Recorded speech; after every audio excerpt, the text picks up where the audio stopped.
Menurut aku orang hebat sih yang maksudnya ketika lagi pengobatan masih tetap bisa kerja. Karena minum obatnya 15 biji harus waktu minumnya. Jadi harus minum hari itu juga.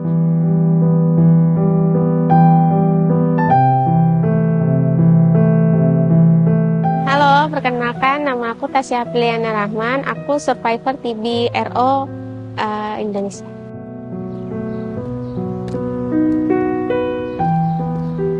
Tasya Apriliana Rahman, 29 tahun, menceritakan kisahnya saat menjalani pengobatan penyakit tuberkulosis resisten obat atau TBC-RO yang dideritanya. Saat mengidap penyakit TBC 11 tahun silam, Tasya yang tinggal di Jakarta Utara ini masih berusia 18 tahun dan sedang bekerja sebagai pegawai di sebuah minimarket. Tasya terbilang beruntung, meski pengobatan TBC-RO membutuhkan waktu 18 hingga 24 bulan, perusahaan tempatnya bekerja mengizinkan untuk berobat rumah dan tetap memberikan gaji. Meski demikian, hal ini tidak mudah dilewati oleh Tasya. Wah, banyak sekali efek sampingnya, mual, muntah, terus depresi yang paling parah sih depresi, terus asam urat, terus ya pusing gitulah. Pada saat itu ya, aku merasa itu sakit yang paling sakit banget sih selama aku hidup sih. Setelah 8 bulan menjalani perawatan, dokter memperbolehkannya kembali bekerja dengan mematuhi protokol kesehatan. Setelah sembuh, Tasya pun melanjutkan bekerja di perusahaannya. Karena alasan pribadi, Tasya berhenti bekerja pada 2021. Ia lantas memilih aktif sebagai sukarelawan di organisasi Pejuang Tangguh atau PETA yang rutin memberikan pendampingan dan advokasi tentang TBC. Pengalaman Tasya merupakan praktik baik dari dukungan perusahaan terhadap pasien tuberkulosis. Namun sayangnya tidak banyak perusahaan yang menerapkan upaya penanggulangan TBC yang baik di tempat kerja. Stigma, diskriminasi, perlakuan tidak adil hingga pemutusan hubungan kerja banyak dialami oleh pekerja yang tertular TBC. Data Kementerian Kesehatan menunjukkan jumlah kasus tuberkulosis berdasarkan jenis pekerjaan tahun 2023 paling banyak ditemukan pada buruh, yakni 62.378 orang. Petani, peternak, nelayan 56.368 orang, dan pegawai swasta, BUMN atau BUMD sebanyak 42.532 orang. Data Kementerian Kesehatan di tahun 2023 juga menunjukkan mayoritas penderita TBC di Indonesia berasal dari kelompok usia produktif, yakni 15 hingga 44 tahun. Ketua Yayasan Stop TB Partnership Indonesia, Nurul Luntungan mengutarakan, data tersebut seharusnya memperkuat upaya bersama menanggulangi tuberkulosis di tempat kerja. Untuk itu Nurul mengatakan dampak yang dialami pekerja tuberkulosis sangat kompleks, mencakup aspek fisik, psikis, dan finansial yang membuat mereka seharusnya bisa mendapatkan perlindungan sosial dari pemerintah. Perlindungan sosial ini amat diperlukan untuk mencegah kemiskinan pada orang dengan tuberkulosis. Karena meskipun Kementerian Kesehatan memberikan obatnya secara gratis, kemudian untuk pemeriksaannya juga gratis, pakai BPJS untuk pelayanan juga gratis, tapi transportasinya nggak gratis. Kemudian uang harian mereka yang harusnya mereka bekerja tapi mereka jadi nggak bisa bekerja itu nggak gratis.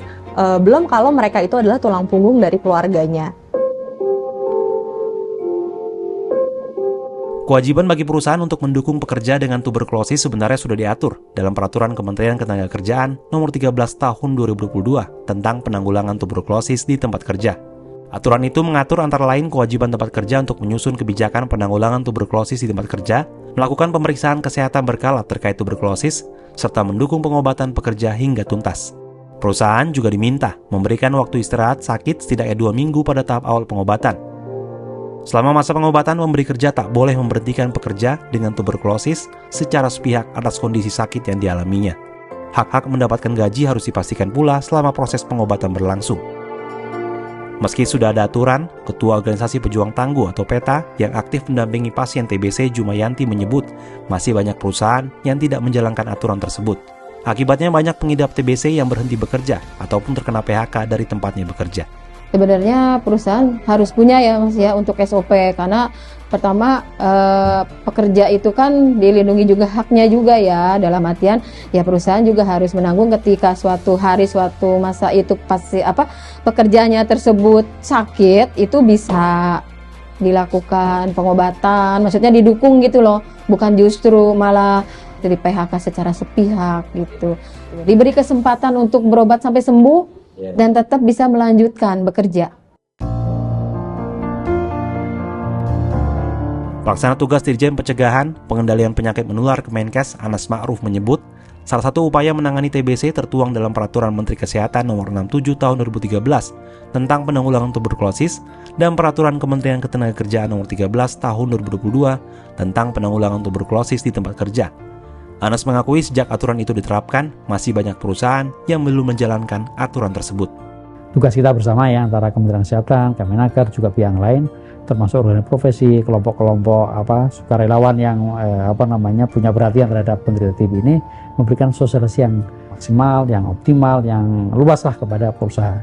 Jadi begitu ada yang sakit, bekerja itu bukan kemudian dia dimatikan haknya, tetapi justru dia harusnya dilindungi sesuai dengan haknya, diatur di situ ya, sehingga nanti dia sama sembuh. Karena ini kan prinsipnya kepedulian kita bersama, karena penderita TB bisa sembuh.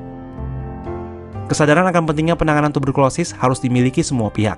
Indonesia menjadi negara dengan jumlah kasus tuberkulosis terbanyak kedua di dunia setelah India. Tanpa komitmen bersama, target pengentasan penyakit infeksi tersebut sulit dicapai di Indonesia. Orang dengan tuberkulosis juga harus terus didukung agar bisa menuntaskan pengobatannya hingga akhirnya bisa sembuh dan tak lagi menularkan. Dukungan bersama berarti untuk mengurangi rasa sesak yang dirasakan oleh orang dengan tuberkulosis.